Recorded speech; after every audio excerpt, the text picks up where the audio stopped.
Noh, enne seda viidi mul siis isa oli surnud, isa-ema juures elasin ma vahepeal ja siis vahepeal selle vanaema juures ja siis vanaema viidi üks öösse minema, mind jäeti voodisse magama ja vanaemad enam tagasi ei saanudki, vanaema suri seal, oli hea vanaemaga.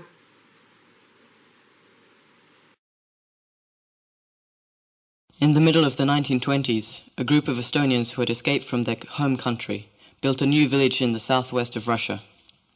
The village was called Novo Estanovka, which translates to New Estonia. In time, Estonians built themselves a school, a library, and even a power station. New Estonia was 2 kilometers long and had its own newspaper. Regular brass band, drama club, and sewing club meetings were held. New Estonia even had their own football team. The children went to school and their parents worked in kolkhozes.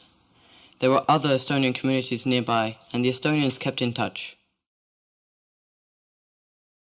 But everything changed on the 28th July in 1938. Russian soldiers arrived on trucks and left with 95 men and 1 woman. In one night they took 1/4 of the population with them. From the 96 Estonians, 4 got the chance to write to their relatives and only 2 of them were ever seen again. The remaining 94 were crucified and executed without a trial. The confused relatives received their death certificates years later. After that one faithful night, only 5 men remained in the village. Life slowly faded away and after 2 decades New Estonia was desolated. Nothing remained from the village, which used to be one of the most advanced Estonian communities in Russia. But why were almost 100 people killed without any explanation? The truth came out years later and completely by chance. Apparently the Estonians were accused of planning an armed protest against the Soviet Union.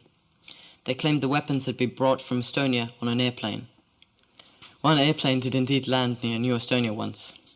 A pilot was trying to break a record, but failed and had to land a few kilometers away from the village. He then stayed there for a few hours until his rescue crew arrived.